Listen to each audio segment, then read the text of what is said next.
Please. Magandang umaga po. Magandang umaga po. Yeah. Okay.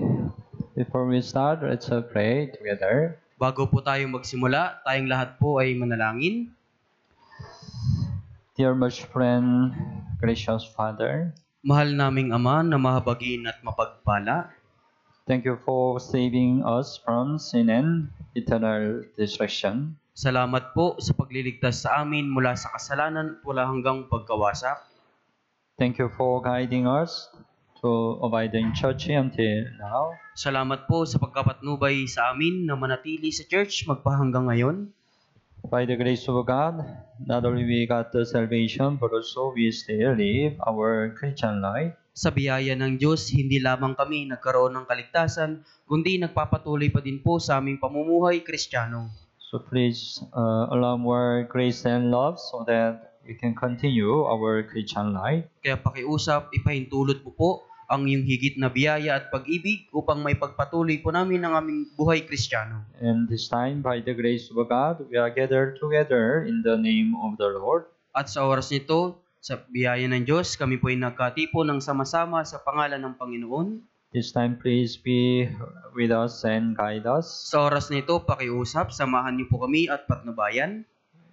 Let us open our heart and ears to the Word of God. Nawa po ay mabuksan ang aming mga puso at pandinig sa salita ng Diyos. Let us understand your will through the Word of God. At nawa ay maiunawaan namin ang iyong kalooban sa pamagitan ng salita ng Diyos. Let us have more power and the wisdom through the Word of God. Magkaroon nawa kami ng higit na kapangyarihan at ng karunungan sa pamagitan ng salita ng Diyos. Please allow all your grace to all attendants. Pakiusap, ipahintulot mo po ang iyong buong biyaya sa lahat ng mga nakadalo. This time, from start to the end, we only rely on your mercy and gracious. Sa oras na ito, magmula sa simula hanggang matapos, umaasa lamang kami sa iyong habag at biyaya. We pray in Jesus' name. Idinadalangin po namin ito sa pangalan ni Jesus. Amen. Amen. Let's open to the Bible, 2 Timothy chapter 3. Buksan po natin sa ating mga Biblia, Ikalawang Timoteo, Kapitulo 3. Chapter 3, verse 1. Kapitulo 3, versikulo 1. Hanggang 5, verse 1 hanggang 5. Chapter 3, verse 1 hanggang 5.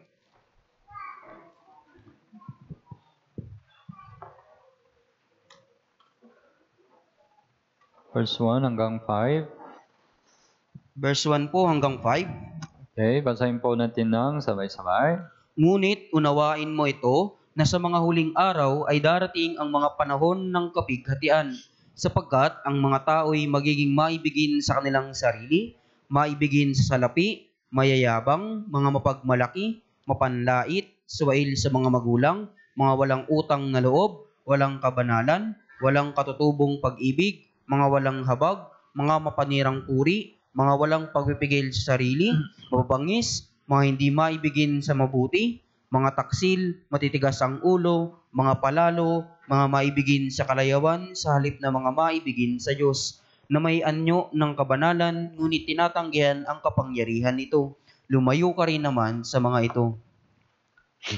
We are learning 2 Timothy.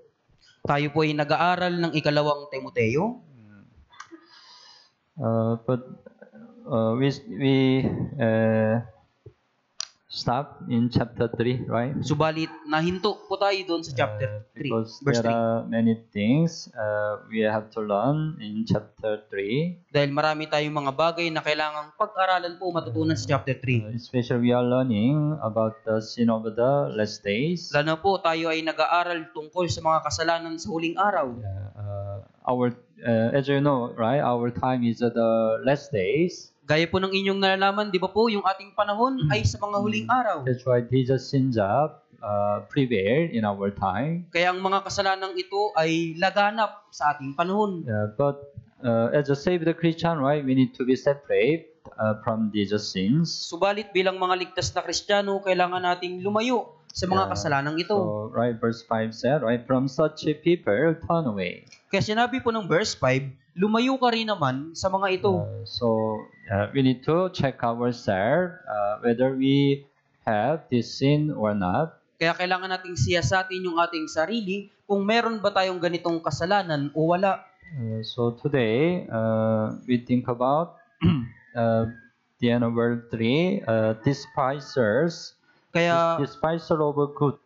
kaya dito po, sa verse 3, yung dulo po nito, yung mga hindi maibigin sa mabuti. Yeah. In this world, yeah, we know, right? There is a good and evil, right? Sa mundong ito, nalalaman po natin, merong mabuti at masama. Yeah. They exist together, right? Sila'y magkasamang umiiral. Tama po ba? Right. Good and evil. Mabuti at masama.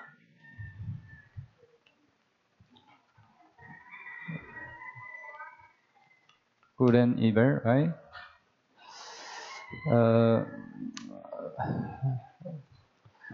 Yeah. What's a good and what's a evil? Ano po yung mabuti at masama? It can be different according to the thought of the people.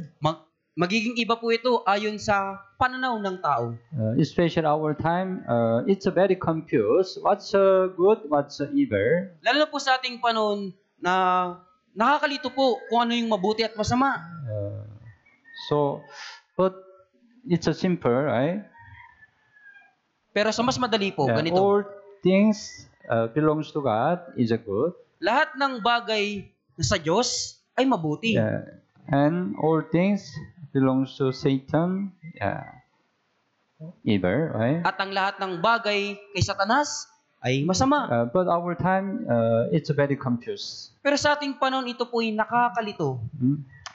It's like this. Let's open Isaiah chapter 5. Ganito po, sa Isaiah chapter 5. Chapter 5, verse 20, Isaiah. Isaiah chapter 5, verse 20.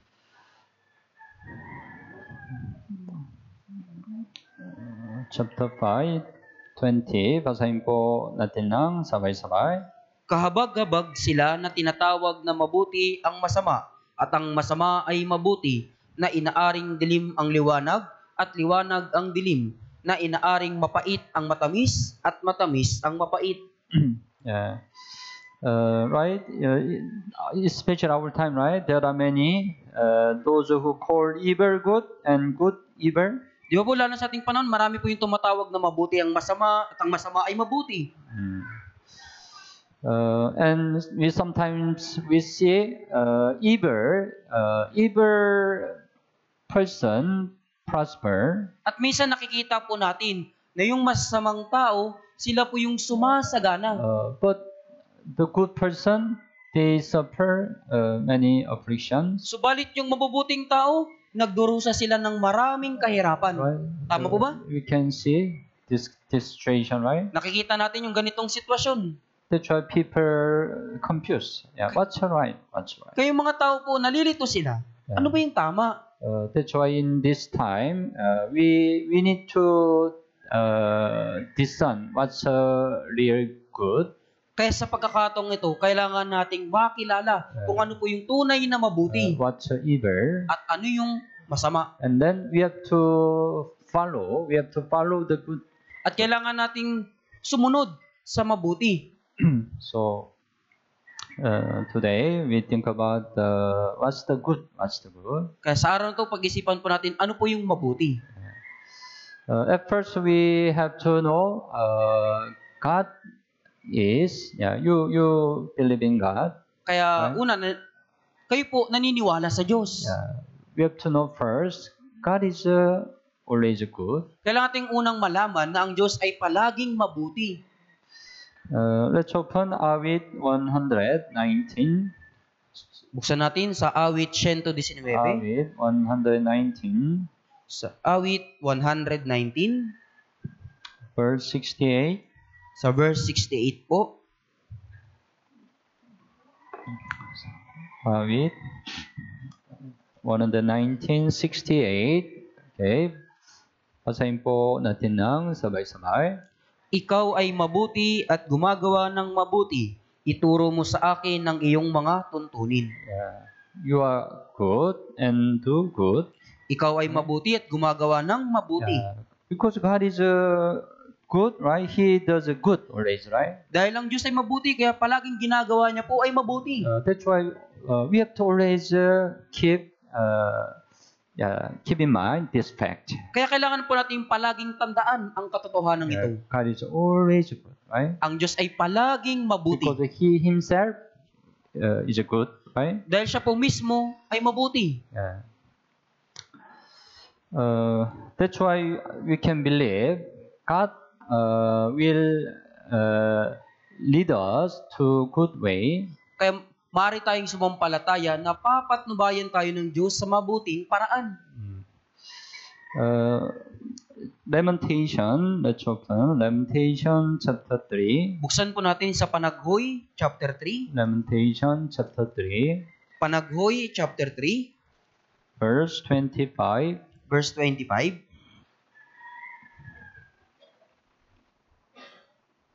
After Jeremiah, meron lamentation, right? Pagkatapos po ng aklat ng Jeremias, meron pong Panaghoy. Chapter 3, 25. Basahin po natin ng sabay-sabay.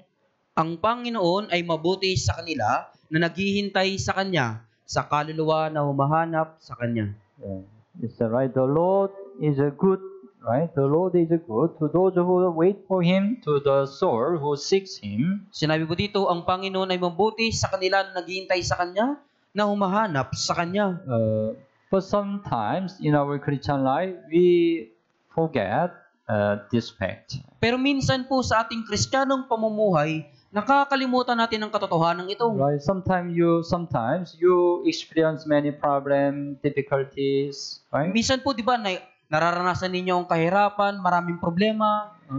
Then you cannot understand. You don't understand. Pagkatapos hindi nyo po ito naiintindihan. Why this situation happened to me? Bakit yung ganitong sitwasyon ay nangyayari sa akin? Why this affliction comes to me? Bakit dumarating sa akin ang kahirapang ito? If God is good, why God allow this situation? Kung ang Diyos ay mabuti, bakit niya pinapaintulot ang ganitong sitwasyon?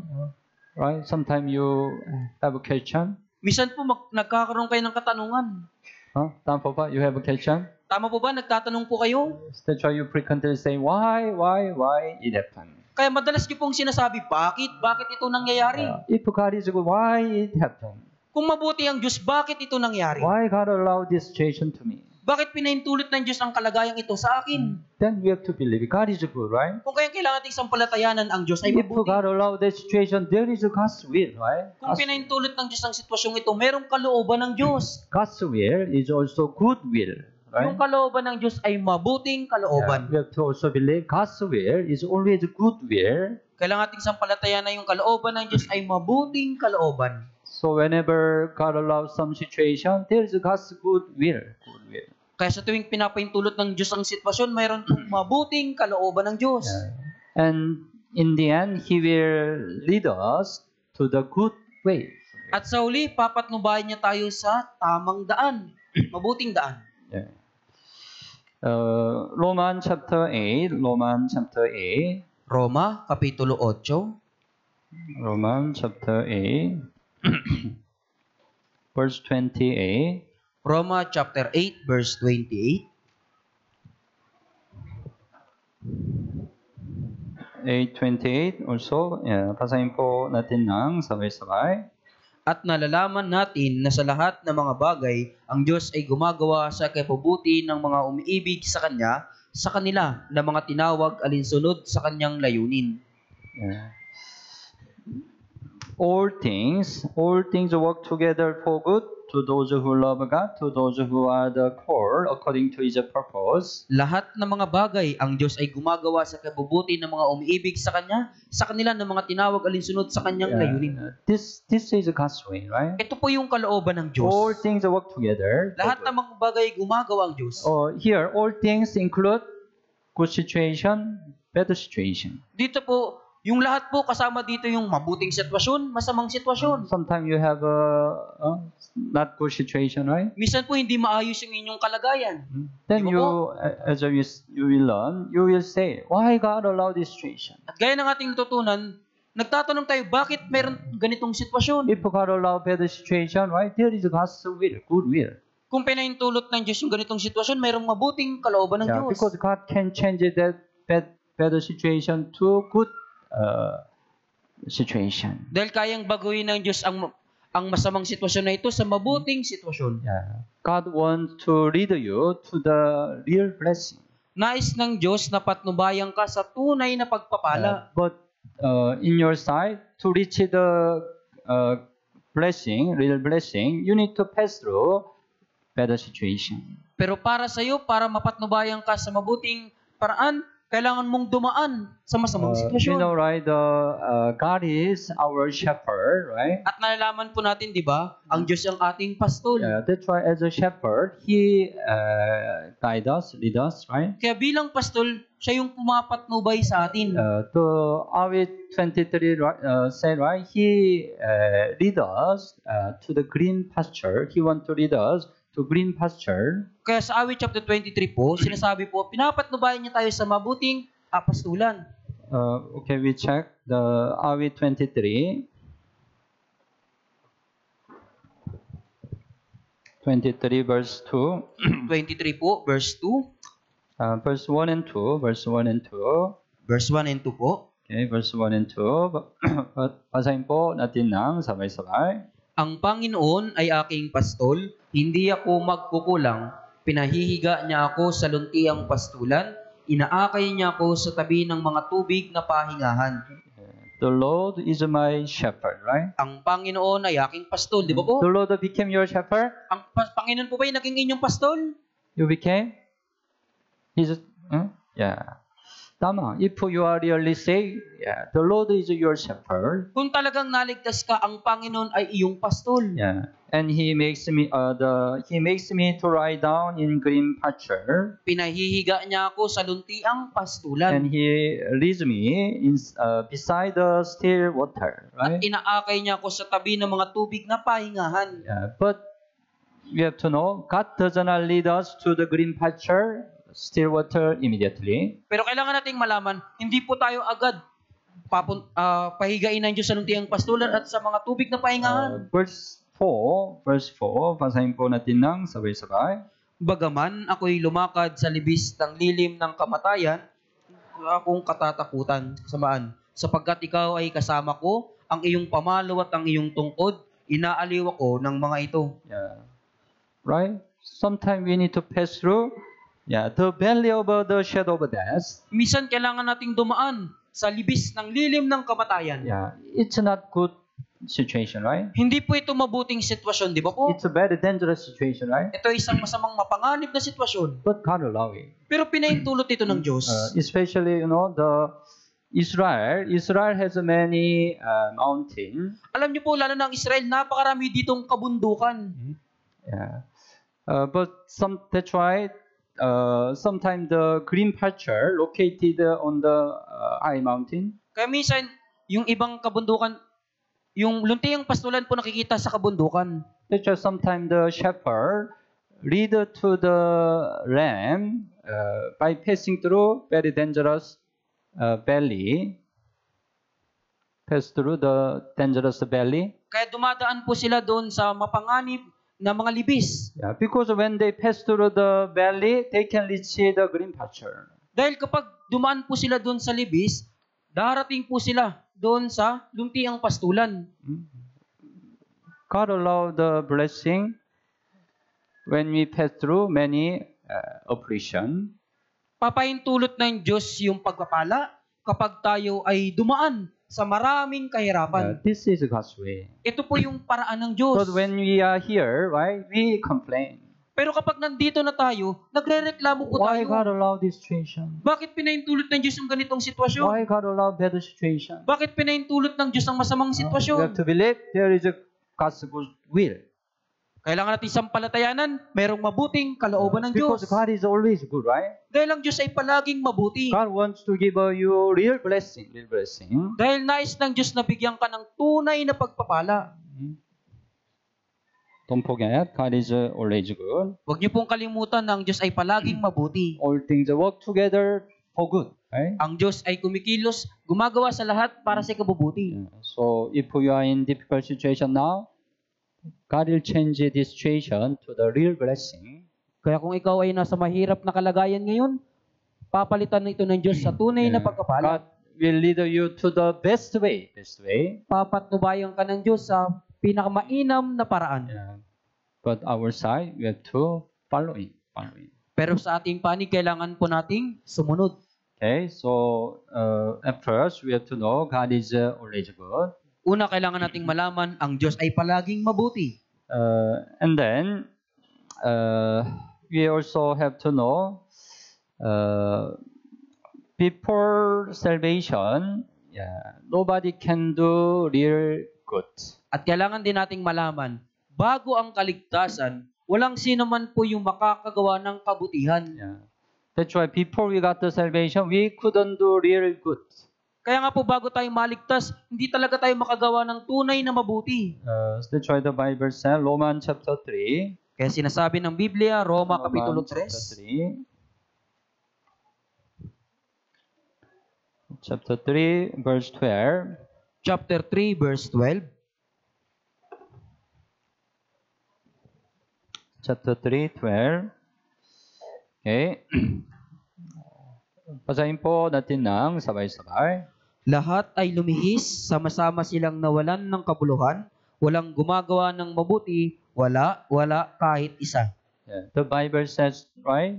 There is none who does a good, no, not one. Sinasabi ng Biblia, walang gumagawa ng mabuti, wala kahit isa. That's why nobody can be saved by doing good, right? Kaya nga po, walang sino man yung maaaring maligtas sa magitan ng paggawa ng mabuti. But especially many people who are in Catholic, they have this idea.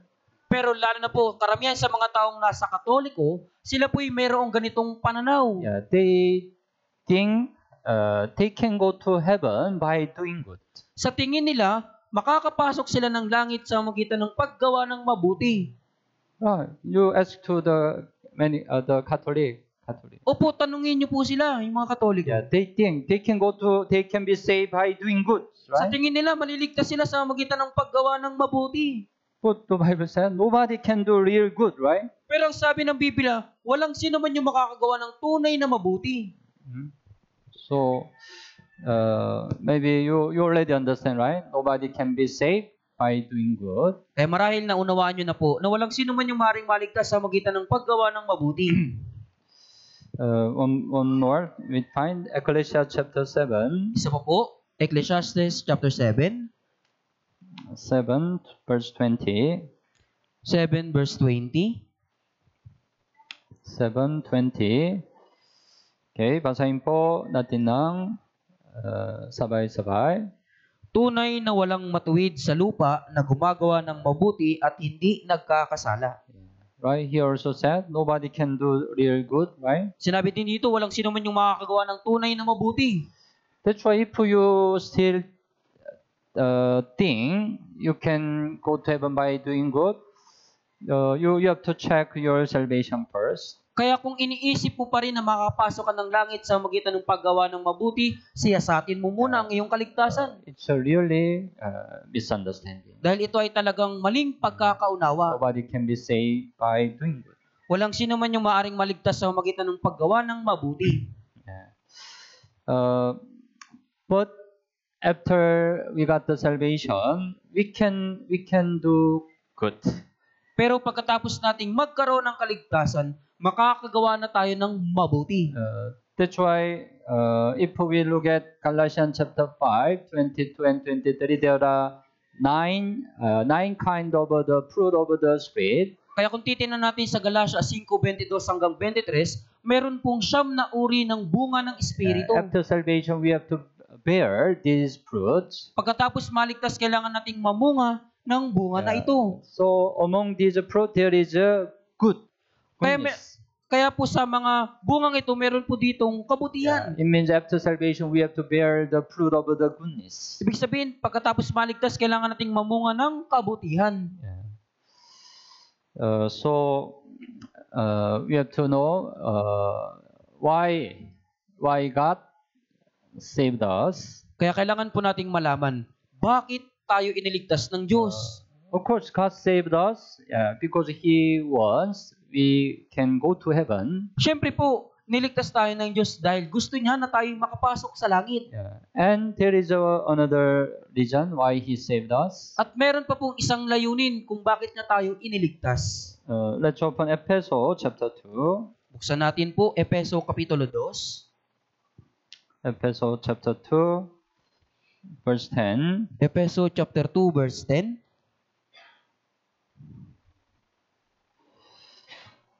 Chapter 2, verse 10. Okay. Basahin po natin ng sabay-sabay. Sapagkat tayo'y kanyang pinakamahusay na gawa na nanilang kay Kristo Jesus para sa mabubuting gawa na inihanda ng Diyos ng una pa upang siya nating lakaran. It said, we are His workmanship, created in Christ Jesus for good works. Sinabi dito po, tayo'y kanyang pinakamahusay na gawa, ninilang kay Kristo Jesus para sa mabubuting gawa. Here, we are created. It said, we are created. Sinabi po dito, tayo po ay nilalang. Here, we are created we are saved. Ibig sabihin po ng nilalang dito, tayo ay naligtas. If we look at 2 Corinthians chapter 5:17, if anyone is in Christ, he is a new creation. Kaya kung titingnan natin sa 2 Korinto 5:17, kung ang sino man na kay Kristo, siya ay bagong nilalang. When we are saved, we are in Christ.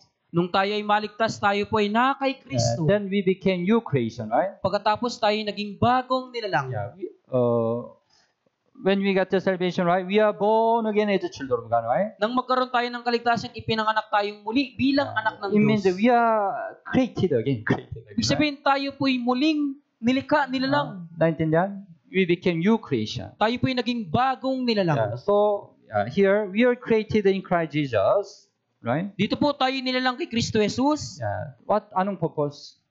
Ano po yung layunin? For good works. Para sa mabubuting gawa. That's why after salvation, right, we have to do good. Kaya nga po, pagkatapos ng kaligtasan, kailangan natin gumawa ng mabuti. One more verse, Titus. Isa pa po, Tito.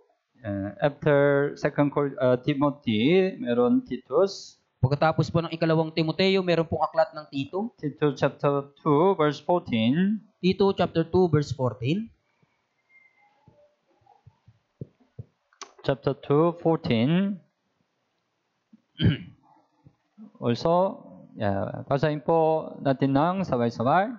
Siya ang nagbigay ng kanyang sarili alang-alang sa atin upang tayo'y matubos niya sa lahat ng mga kasamaan at pakalinisin para sa kanyang sarili ang sambayan ng pag-aari niya na masigasig sa mabubuting gawa.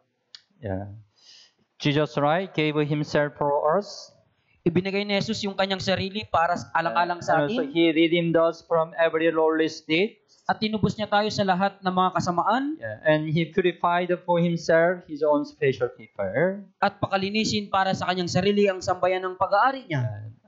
Anong purpose? Ano po yung layunin? Why He redeemed us? Bakit niya tayo tinubos? Of course, we can go to heaven through His redemption, right? Dahil makapunta tayo sa langit sa magitan ng kanyang pagtubos. There is another purpose, right? Meron pang isang layunin. Zealous for good works. Masigasig para sa mabubuting gawa. After we got the salvation, we have to do good with the jealous. Kaya pagkatapos ng kaligtasan, kailangan natin maging masigasig sa mabubuting gawa. Before salvation, actually, we cannot do good before God. Sa katunayan, bago yung kaligtasan, hindi tayo makakagawa ng kabutihan sa Diyos. But after salvation, we can do real good before God.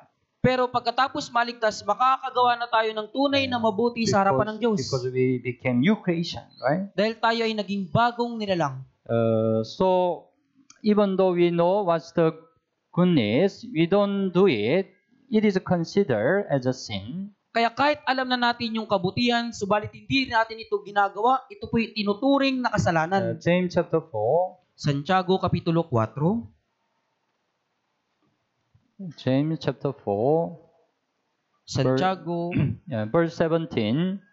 chapter 4 po, verse 17.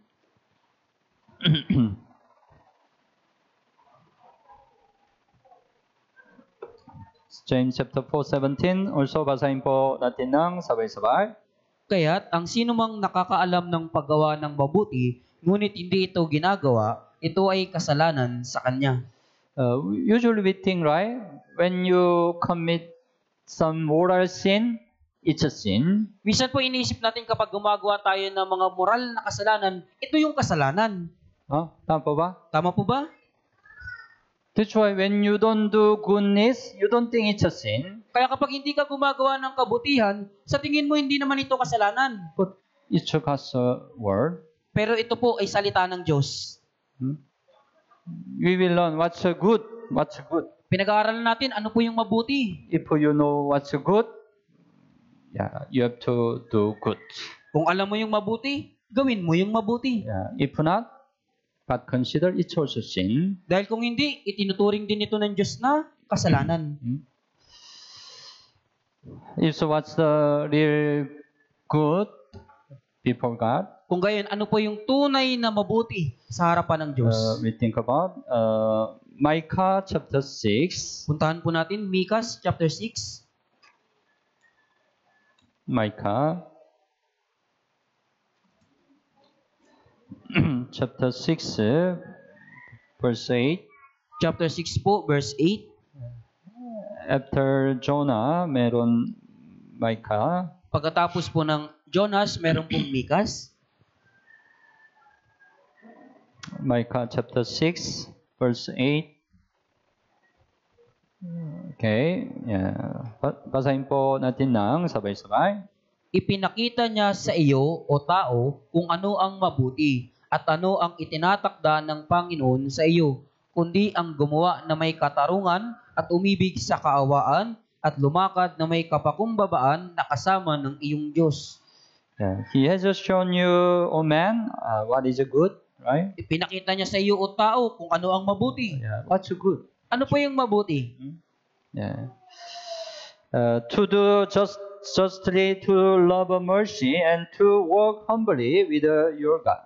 Ang gumawa ng may katarungan at tumibig sa kawaan at lumakad na may kapakumbabaan na kasama ng iyong Diyos. It's good, right? Ito po yung mabuti.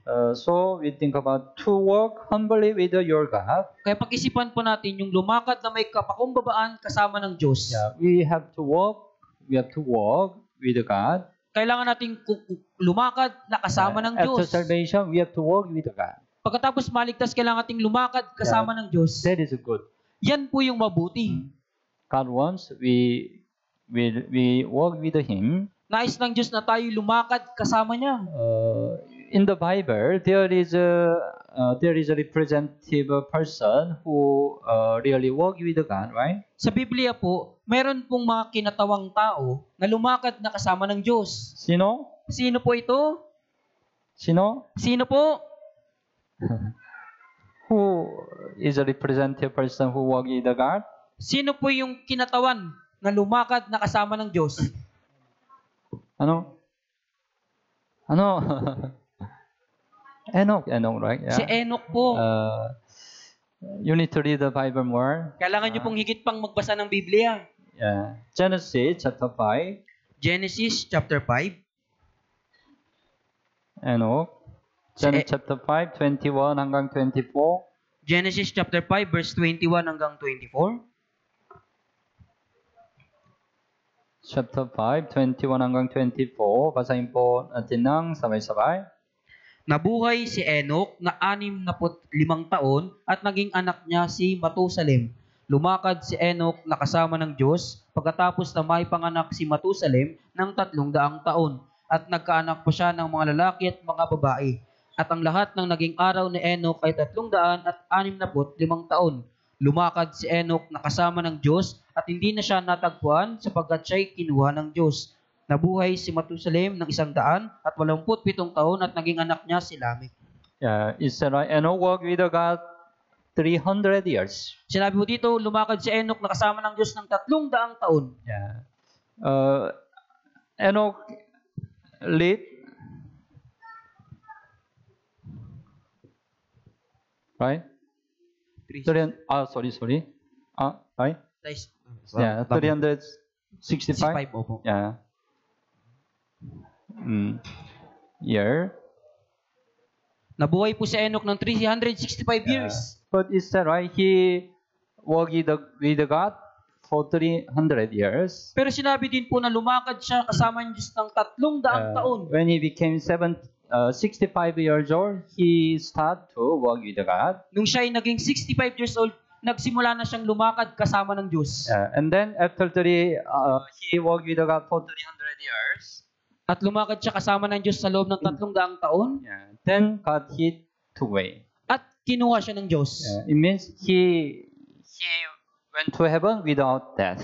Ibig sabihin, napunta siya ng langit ng walang kamatayan. That's why he is the image of the Christian who will be taken up, who will be raptured when Jesus comes again. Kaya siya po yung larawan ng Diyos na kukunin o mararapture sa muling pagdating ni Jesus. Anyway, he walked with God for 300 years. Gayun pa man, lumakad siya kasama ng Diyos 300 taon. Maybe when he became 65 years, there is some change in his life, right? Marahil nung siya ay naging 65 years old na, merong naging pagbabago sa kanyang buhay. Maybe he met true God at the time, right? Marahil sa panahong iyon, nakakilala niya ang tunay na Diyos. His life was changed, right? Yung kanyang buhay ay nabago. You also met true God Nakilala niyo din po ba ang tunay na Diyos? when you get to salvation, right? Nung magkaroon kayo ng kaligtasan, di ba po? There was a change when you get to salvation, right? Meron pong pagkabago pagkatapos yung maligtas. So after salvation, we also have to walk with God. Kaya nga po pagkatapos maligtas, kailangan nating lumakad kasama ng Diyos. Noah also walked with God. Si Noe po, lumakad kasama ng Diyos. Genesis chapter 6, Genesis chapter 6, 6 verse 9. 6 verse 9. Noah, Genesis chapter 6 verse 9. Genesis chapter 6 verse 9. Also, basahin po natin ng sabay-sabay. Ito ang mga lahi ni Noe. Si Noe ay lalaking matuwid at walang kapintasan noong kapanahunan niya. Si Noe ay lumakad na kasama ng Diyos. Right? Noah also walked with God, right? Kasi si Noe po ay lumakad na kasama ng Diyos. If so, what it means the walking with God? Kaya ano po yung ibig sabihin ng paglakad kasama ng Diyos? Can you see God? Nakikita niyo ba ang Diyos? Nobody can see God, right? Walang sino man yung makakita sa Diyos. Walking with God, shake hands with God. Lumakad na kasama yung Diyos? Is it possible walking with God? Posible ba na lumakad kasama ng Diyos? No. Hindi po. Walking with God. To walk with God, the most important thing, the direction must be same. Kaya upang makalakad na kasama ng Diyos, ang pinakamahalaga dito, dapat yung patutunguhan ay pareho. Let's suppose you want to walk with somebody. Ibig sabihin, pagpalagay natin, gusto mong lumakad na kasama ng isang tao. But somebody go his direction go to Dasmariñas. Pero yung isang taong iyon, yung kanyang patutunguhan patungo sa Dasmariñas. But your direction you have to go to Trece Martires. Pero yung patutunguhan mo patungo sa Trece Martires. Can you walk together? Pwede ba kayo magsama ang lumakad? Your hands are this way. Ganito po yung inyong kamay. You need to divide your body. Kailangan Right? yung hatiin ng inyong katawan. It's not possible, right? Hindi po yan maaari. Direction must be same, right? Yung patutunguhan dapat pareho. Then you can walk together, right? Kung gayon magkasama kayong makakalakad. God's direction, your direction must be same. Yung direksyon ng Diyos at patutunguhan mo dapat pareho. It means God's will, and your will must be same. Ibig sabihin yung kalooban ng Diyos at ang kalooban mo dapat pareho. But right, God's will is always right. Pero nalalaman natin yung kalooban ng Diyos palaging tama. Simply saying, you have to obey to God's will, right? Sa mas madaling salita, kailangan mong sumunod sa salita ng Diyos. You cannot make God's will to your will, right? Hindi mo pwedeng gawin yung kalooban ng Diyos ayon sa kalooban mo. Your side, you have to follow God's will, right? Sa panig mo mismo, ikaw yung sumunod sa kalooban ng That's Diyos. why walking with God means obey to God's will. Kayong paglakad sa Diyos, ibig sabihin pagsunod sa kalooban ng Diyos. Maybe Enoch is life for 300 years. He really obeyed to God's will, right? Kaya sa loob ng 300 years, si Noe ay lumakad kasama ng Diyos. Noah really obeyed to God's will, right? Si Noe lumakad kasama ng Diyos. That's why the Bible. That's why the Bible said they walked with God. Kaya nga sinabi ng Biblia, sila'y lumakad kasama ng Diyos. The Amos chapter 3, Amos chapter 3,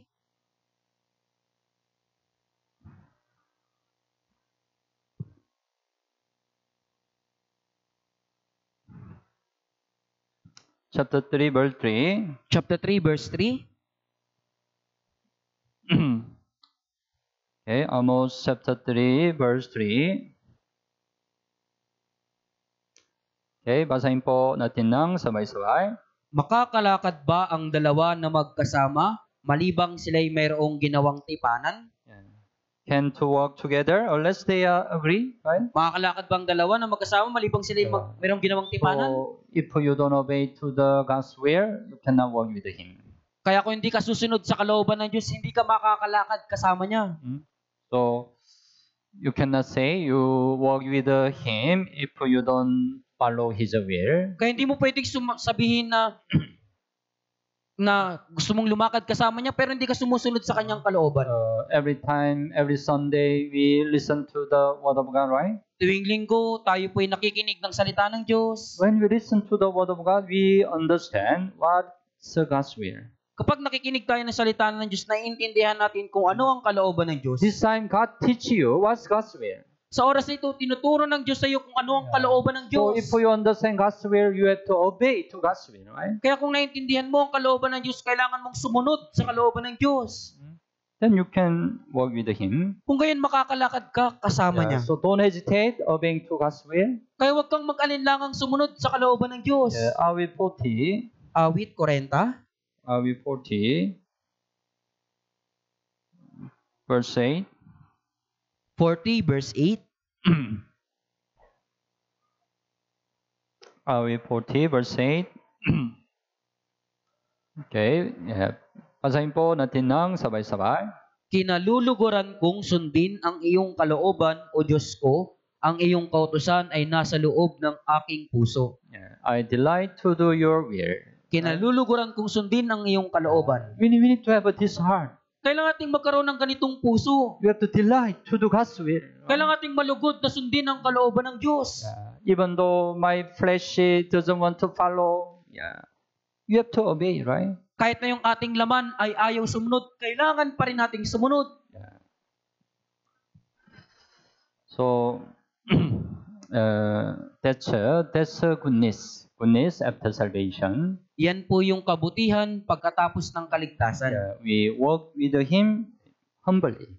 Na lumakad tayong kasama niya na may kapakumbabaan. We obey to God's will humbly. Sumunod tayo sa kalooban ng Diyos na may kapakumbabaan. That is the goodness we have to do after salvation. Yan po yung kabutihang kailangan nating gawin pagkatapos maligtas. And what's the goodness after salvation? At ano pa po yung kabutihan pagkatapos maligtas sa harapan ng Diyos? When Jesus came into this world, He also did a lot of goodness. Nung pumarito si Jesus sa sanlibutan, gumawa rin po siya ng maraming kabutihan. Gawa chapter 10. Gawa chapter 10. Gawa chapter 10, 38. Gawa 10:38. Gawa chapter 10, 38. Okay, basahin po natin ng sabay-sabay.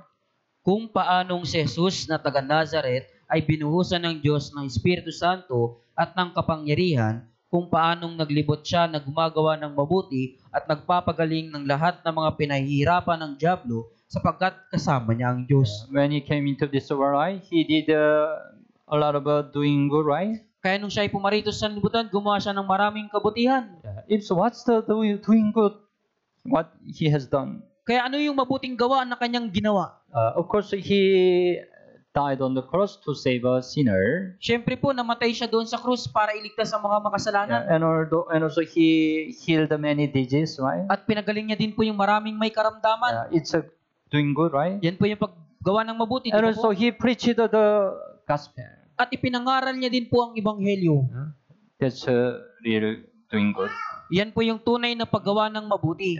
So, after salvation, what's the doing good to us? Kaya pagkatapos ng kaligtasan, ano po yung paggawa ng mabuti sa atin?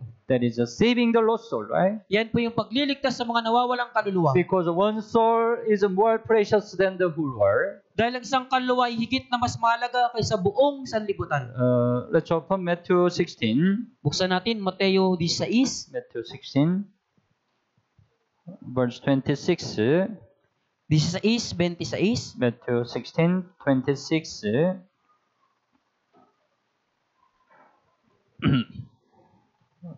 Okay.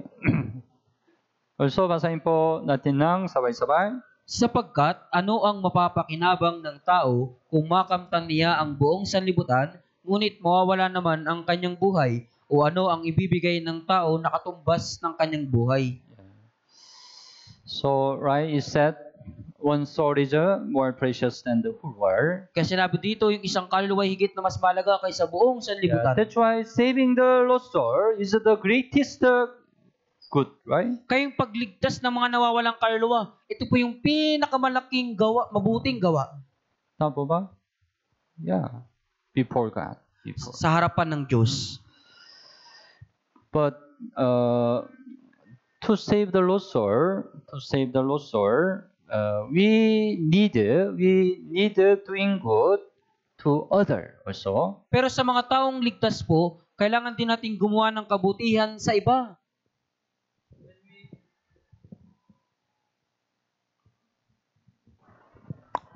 Yeah. When we do good, yeah, we can save the lost soul. Kapag gumawa tayo ng mabuti, may liligtas natin ang mga nawawalang kaluluwa. Yeah, the doing good relate with our evangelism. Yung paggawa ng mabuti, may kaugnayan ito sa ating evangelism. 1 Peter chapter 2. Unang Pedro, Kapitulo 2. Chapter 2, 12. Chapter 2, verse 12. 1 Peter chapter 2, 12. Unang Pedro, chapter 2, verse 12. Okay. Chapter 2, 12. Basahin po natin ng sabay-sabay. Maging marangal ang inyong pag-uugali sa gitna ng mga hintil upang kung magsalita sila laban sa inyo na parang kayo gumagawa ng kasamaan, ay makita nila ang inyong mabubuting gawa at luwalhatiin nila ang Diyos sa araw ng pagdalaw. Having your conduct honorable among the Gentiles, right? Maging marangal ang inyong pag-ugali sa gitna ng mga hintil. Here the Gentiles mean the people who are not saved in this world. Dito po yung ibig sabihin ng mga hintil, yung mga taong hindi ligtas sa mundong ito. Yeah. We have to show goodness to them. Kailangan nating magpakita ng kabutihan sa kanila. Yeah. They may by your good works, which they observe, glorify God in the day of visitation. Ay makita nila ang inyong mabubuting gawa at luwalhatiin nilang Diyos sa araw ng pagdalaw. We have to know, right? They are observing you. Kailangan nating malaman, tayo ay kanilang pinagmamasdan. When you get the salvation, they are observing you. Nung tayo ay maligtas, kanilang pinapanood po tayo. They observe you whether you do good or not. Inoobserbahan nila tayo kung gumagawa ba tayo ng mabuti o hindi. Then, when you do goodness to them, you can save them. The glorify God in the day of visitation means you can save them. Kaya kapag gumawa ka ng kabutihan, kayong luwalhatiin nilang Diyos sa araw ng pagdalaw, ibig sabihin sila'y maliligtas. So, they are observing you. Kaya kanilang inoobserbahan ka. Whether you have a good or not. Kung meron ka bang kabutihan o wala. That's why if you do some evil to them, it will be critical them when you evangelize them. Kaya kung gumawa ka ng kasamaan sa kanila, magiging mapanganib ito para sa kanila kapag sila'y in-evangelize mo. When you evangelize the people, right? You preach the gospel, right? Kapag ine-evangelize mo yung mga tao, di ba? Nangangaral ka ng salita ng Diyos. But before they listen to the gospel, they look on to see your goodness. Pero bago nila pakinggan ng ebanghelyo, gusto muna nilang makita ang iyong kabutihan. That's why if you don't show goodness to them, they will not listen to the gospel. Kaya kung hindi nila makikita ang kabutihan sa iyo, hindi nila papakinggan ang ebanghelyo. It's very important. Ito po ay napakahalaga. It's the same in the house. Parehas lang din ito sa loob ng bahay. 1 Peter chapter 3. Unang Pedro chapter 3. Maybe when the wife got the salvation first, you want to evangelize your husband. Marahil kapag ang asawang babae ang unang naligtas, gusto niya ring i-evangelize yung kanyang asawang lalaki. Then your husband observe you. Kung gayon, pinagmamasdan ka ng iyong asawa. Chapter 3, verse 1 and 2. Chapter 3, verse 1 and 2. Chapter 3, verse 1 and 2. Basahin po natin ng sabay-sabay. Gayon din naman, kayong mga asawang babae, pasakop kayo sa inyong sariling asawa, kahit ng ilan sa kanila ay hindi sumusunod sa salita, upang maikayat ng walang salita sa pamamagitan ng ugali ng kani-kanilang asawang babae, kapag nakikita nila ang dalisay at magalang ninyong pag-uugali. So, wives, right? Need to obey to husband. Kayong asawang babae, kailangan sumunod sa asawang lalaki. Your husband observe you. Dahil pinagmamasdan ka ng iyong asawang lalaki. Verse 2, when they observe your chaste conduct accompanied by fear. At kapag nakita nila ang dalisay at magalang ninyong pag-uugali. Right? That's why if you don't show goodness to your husband will not listen to your word. Kaya kung hindi ka magpapakita ng kabutihan sa iyong asawang lalaki, hindi niya papakinggan ang iyong mga salita. You can evangelize also, not by word, but by your good conduct. Magagawa mong ma-evangelize ang ligaw na kaluluwa, hindi sa pamagitan ng iyong salita, kundi sa pamagitan ng iyong mga gawa. Right? Without word, maybe won by the conduct of their wives. Sa magitan ng ugali ng kani-kanilang asawang babae.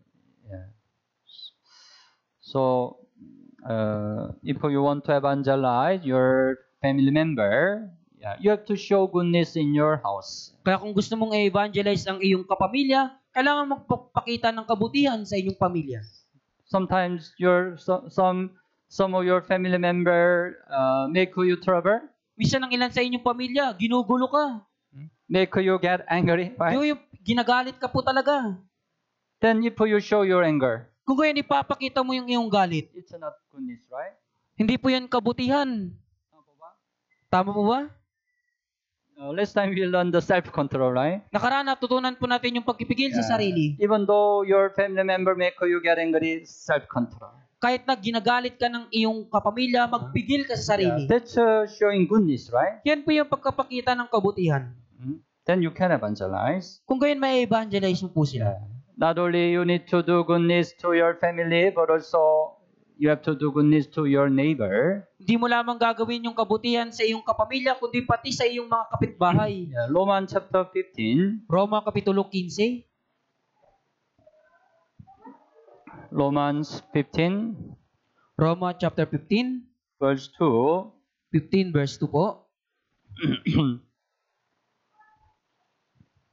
15 verse 2. Okay, basahin po natin ng sabay-sabay.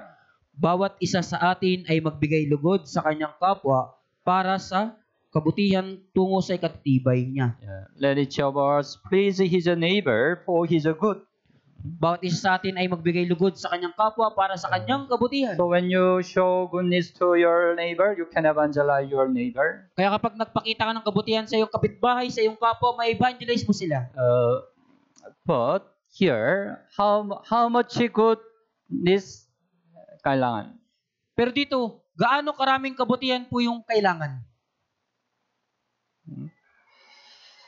God's standard maybe higher than your thought. Ang pamantayan po ng Diyos, mas mataas kasi sa iyong pag-iisip.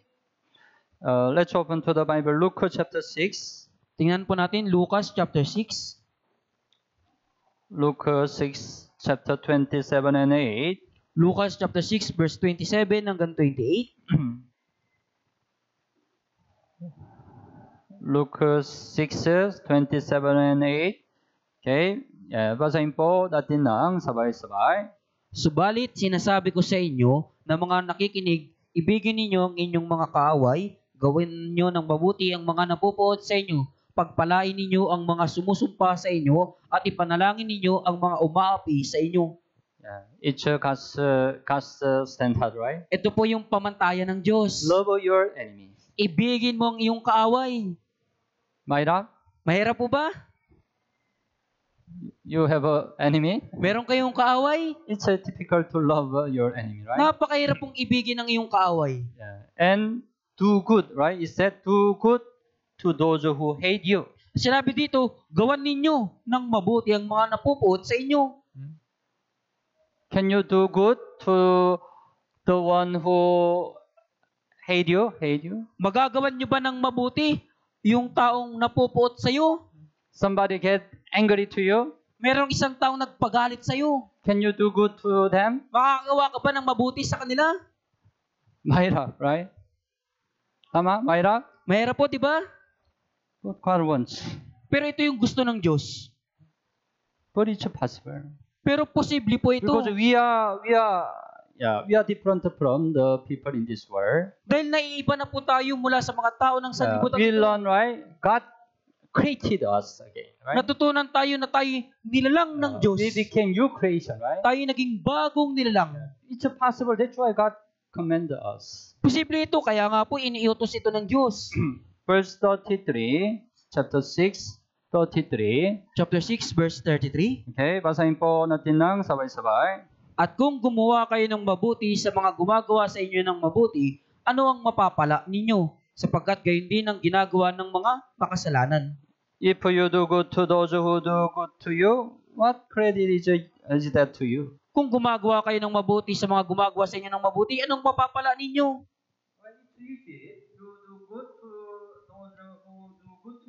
Di ba mas madaling gumawa ng mabuti sa mga taong gumagawa din sa iyo ng mabuti?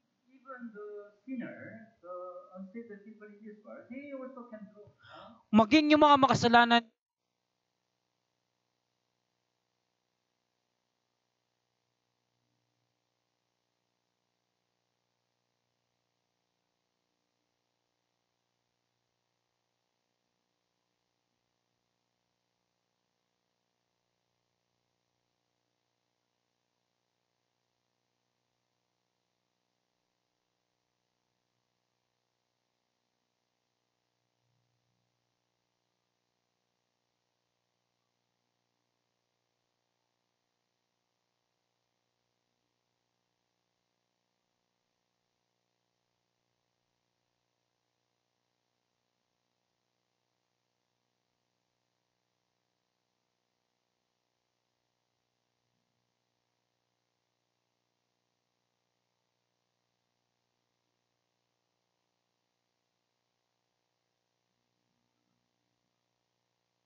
ang mga tao,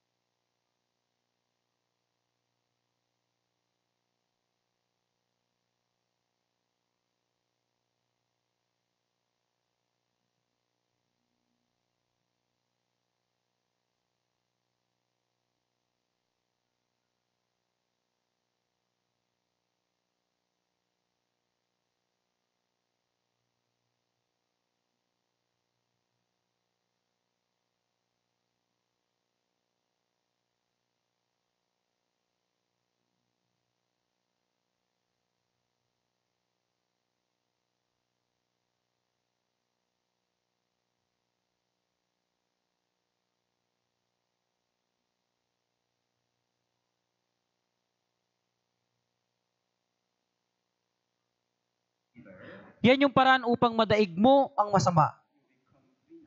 Ikaw yung magiging panalo. You want to be a winner, right? Gusto niyo pong maging panalo po, di ba?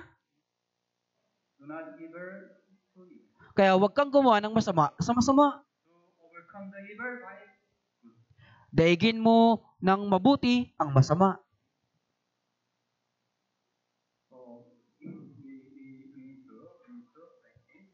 Kaya kailangan po natin itong sanayin. But we cannot do it. Maybe we cannot do it immediately, right? Pero marahil hindi po natin ito agad na magagawa. Tama po ba? You need to fear a lot of goodness in your heart. Dahil sa iyong bahagi, kailangan mong mapuspos ng You have to fear a lot of goodness in your heart. kailangan mong mapuno ng maraming kabutihan sa iyong puso. Lucas Kapitulo 6,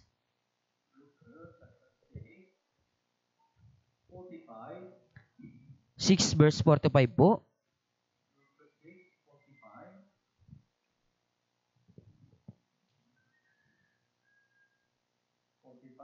Okay. Basahin po natin ng sabay-sabay. Ang mabuting tao mula sa mabuting kayamanan ng kanyang puso ay nagbubunga ng kabutihan, at ang masamang tao mula sa masamang kayamanan ay nagbubunga ng kasamaan, sapagkat mula sa kasaganaan ng puso ay nagsasalita ang kanyang bibig. A good man out of the good treasure of your heart brings forth fruit. Sinabi dito, ang mabuting tao mula sa mabuting kayamanan. You do good. Sinasabi dito kung paano ka makakagawa ng kabutihan. If you fear a lot of goodness in your heart, you can do good. Kung mapupuno ka ng maraming kabutihan sa iyong puso, makakagawa ka ng mabuti.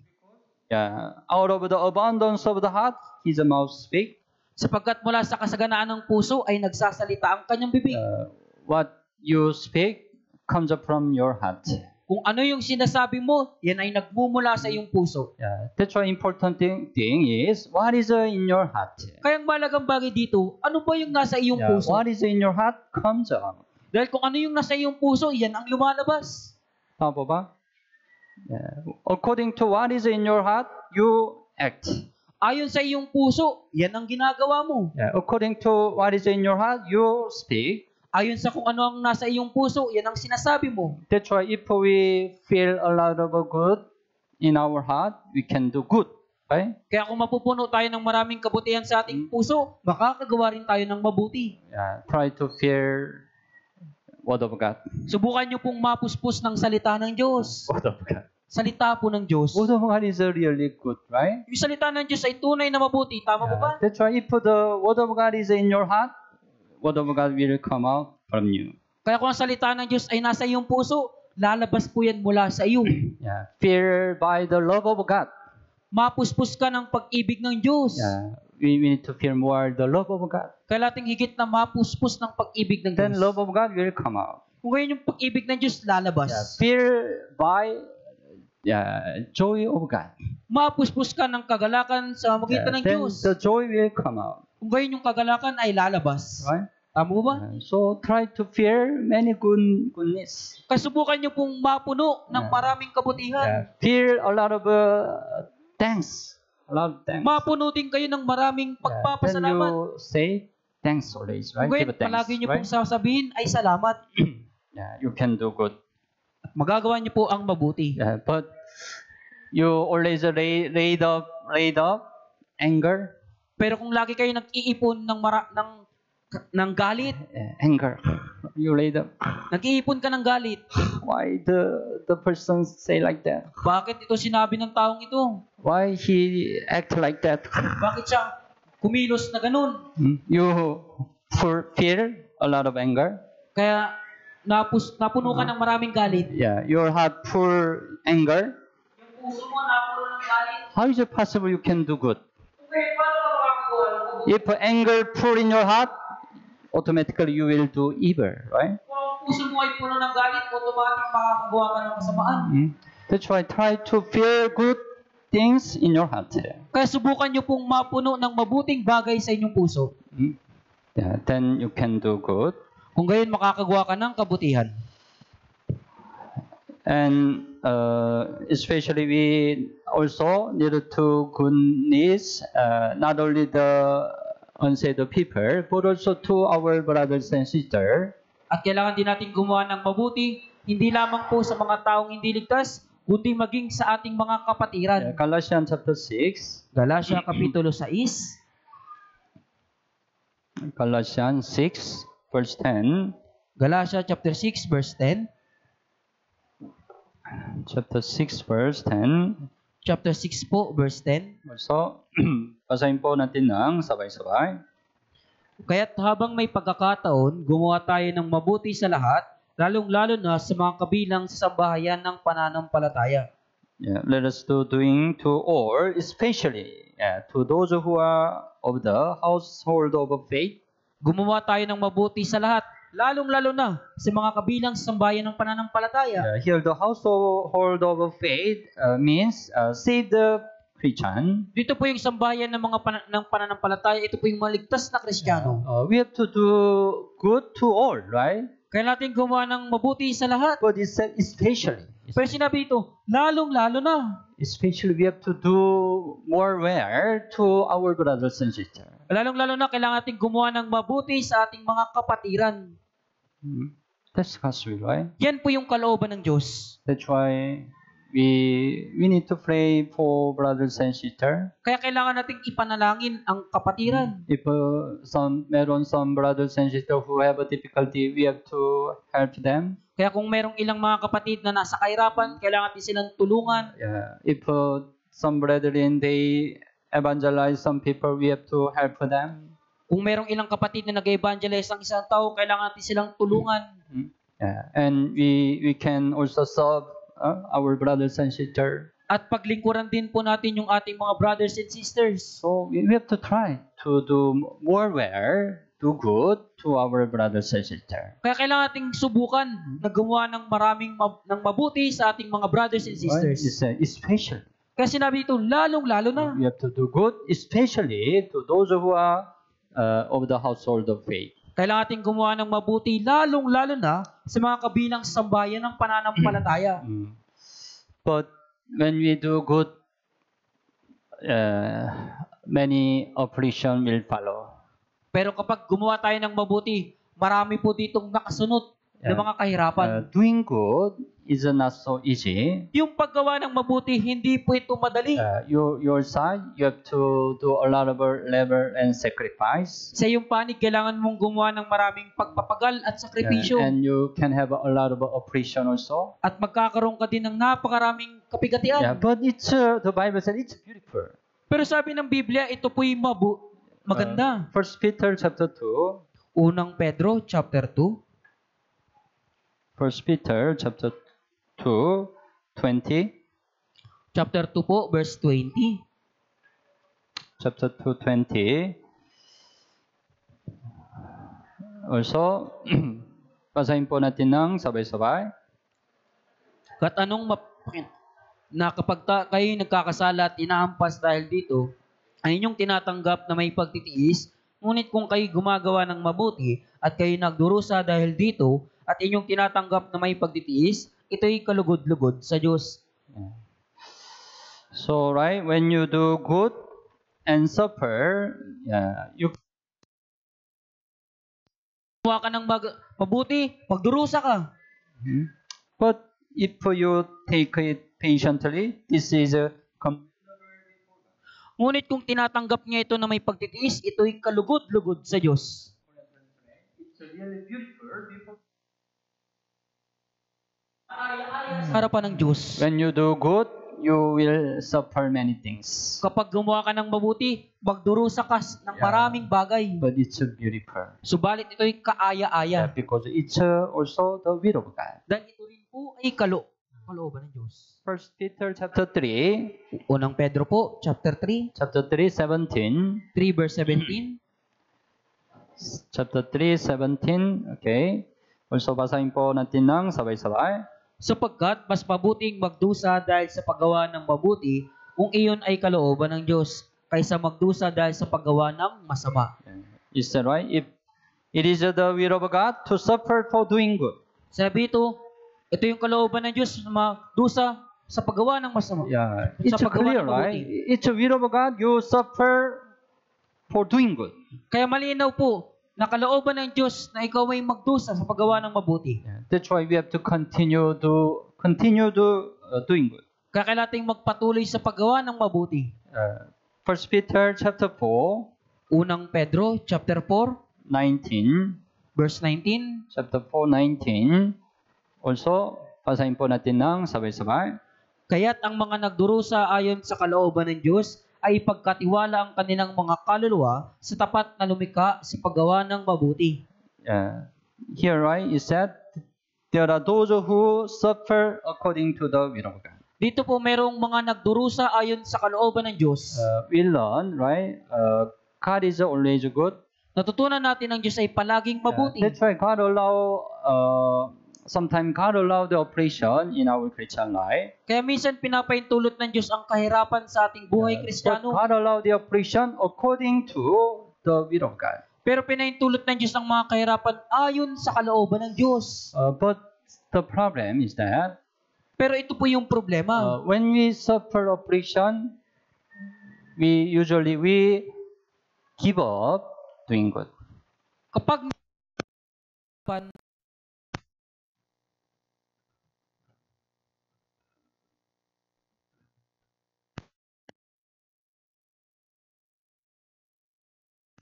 sa ka ng maraming kahirapan, kailangan mong patuloy na gumawa ng mabuti. Some Christian, when they meet some problem operation, they give up their Christian life. Yung ilang mga Kristiyano kapag sila ay nahihirapan po, sinusuko nila yung kanilang buhay Kristiyano. Because of this great operation, I cannot go to church. Dahil sa matinding kapighatiang ito, hindi ako makakadalo sa church. Because of this great operation, I cannot evangelize. Dahil sa matinding kapighatiang ito, hindi ko magagawang mag-evangelize. It means you stop doing good, right? Ibig sabihin, tumigil ka na sa paggawa ng mabuti, di ba po? It's not the will of God. Hindi po yan ang kalooban ng God Diyos. allowed the operation according to His will, right? Pinaintulot ng Diyos yung mga kahirapan ayon sa kanyang kalooban. That's why your side, what is that? Let those who suffer according to the will of God commit their soul to Him. Kasi sinabi dito yung mga nagdurusa ayon sa kalooban ng Diyos, ipagkatiwala sa Kanya. You have a lot of operation. Marami kang kahirapan. How to solve your operation? Paano mariresolba yung kahirapan mo? Actually, you cannot solve your operation by yourself. Sa katunayan, hindi mo magagawang marisolba yung problema mo sa magitan ng iyong sarili. Just commit to the Lord. Ipagkatiwala mo lang ito sa Panginoon. It's a very big operation. Napakalaking kahirapan. Commit to the Lord. Ipagkatiwala sa Panginoon. Then our Lord will solve your operation. Kung gayon yung ating Panginoon, yung maglulutas ng ating kahirapan. Commit, what it mean commit? Ano po yung ibig sabihin ng ipagkatiwala? Give it to the Lord, right? Ibigay sa Panginoon. Now your operation is in the Lord, right? Ngayon yung kahirapan mo nasa Panginoon na, di ba? It means you don't have, right? Ibig sabihin wala ka na po. Your side just continue doing good. Kung gayon sa panig mo, patuloy mo lang paggawa ng You mabuti. continue live Christian life. Pagpatuloy mo ang iyong buhay You continue Kristiyano. attend the church. Pagpatuloy mong You dumalo ng church. continue evangelize. Patuloy mo sa pag-evangelism. Then after then, already you find my operation already disappear. Ngayon, pagkatapos nun, matatagpuan mo yung kahirapan mo, wala na. Because you commit to the Lord already can solve your operation, right? Dahil pinagkatiwala mo sa Panginoon, siya na po yung mismong maglulutas That's the ng kahirapan problem, mo. right? When we have operation, we hold on. Pero kung problema kapag meron tayong kahirapan, pinakahawakan natin. You don't commit to the Lord, Hindi right? natin pinagkakatiwala sa You try to Panginoon. solve. I have to solve. Kailangan ko itong lutasin. That's why after solving this problem, operation, I will return to church. Kaya kapag tapos ko nang marisolba yung kahirapan ito, babalik ako sa church. It's not God's way, Hindi right? po yan yung paraan ng Diyos. So, right? Those who suffer according to the will of God commit their soul to Him in doing good, right? Kaya ang mga nagdurusa ayon sa kalooban ng Diyos, ipinagkatiwala ang kanilang mga kaluluwa sa tapat na lumikha sa You have to paggawa ng continue mabuti. doing good, right? Kaya nating patuloy na gumawa ng mabuti. To a faithful Creator. Sa ating tapat na lumikha, Our God, Creator, He's a faithful. ang ating tagbaglikang Diyos ay siya'y tapat. Faithful means He always keep His promise, right? Ibig sabihin ng tapat, palagi niyang tinutupad ang kanyang pangako. This word will come true. Yung salitang ito ay mangyayari. Your side. believe and follow. Kaya para sa iyong panig, manampalataya ka at sumunod. Galatians chapter 6, Galatia chapter 6, verse 9. chapter 6 po, verse 9. Chapter 6, verse 9.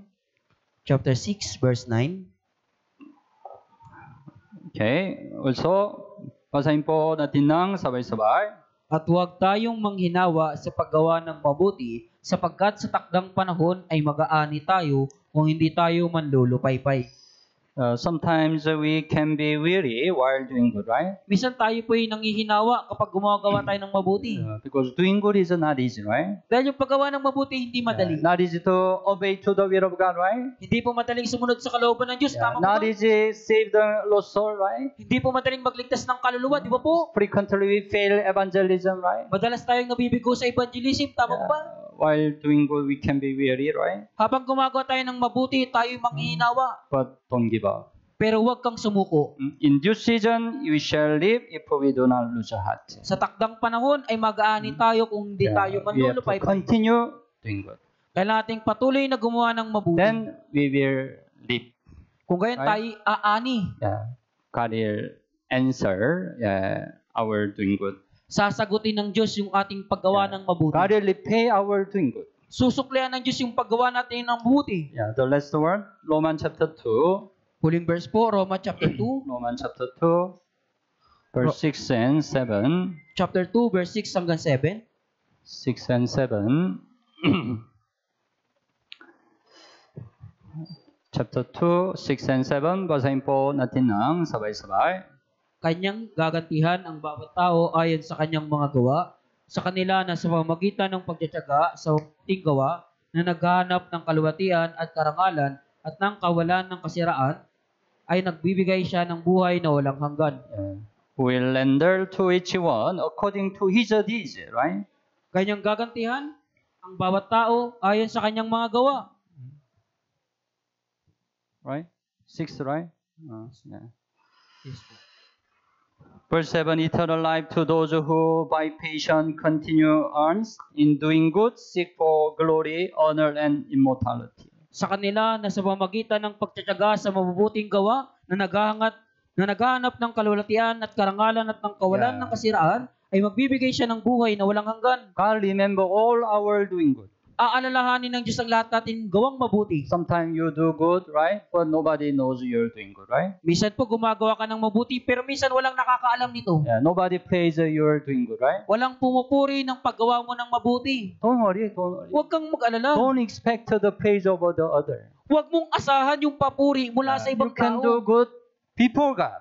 Gawa ka ng mabuti sa harapan ng Because Diyos. He remember your good doing good. Dahil aalalahanin niya ang iyong gawang Not mabuti. only He remember your doing good, but also He repay your doing good. Hindi niya lamang alalahanin ang iyong gawang mabuti, kundi susuklian niya din ang iyong gawang mabuti.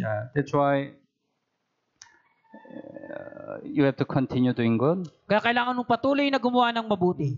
God lead you to the real blessing. Papatnubayan ka ng Diyos sa tunay na pagpapala. Don't give up doing good. Kaya huwag kang sumuko sa paggawa ng mabuti.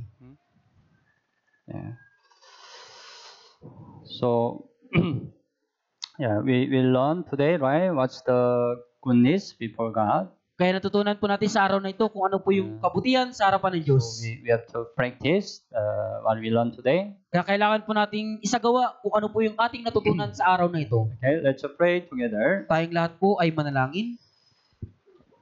Dear much friend, gracious Father, Mahal naming Ama na mabagin at mapagpala, thank you for saving us from sin and eternal destruction. salamat po sa pagliligtas sa amin mula sa kasalanan at walang hanggang pagkawasak. Thank you for guiding us to abide in church until now. Salamat po sa pagkapatnubay sa amin na manatili sa church magpahanggang ngayon.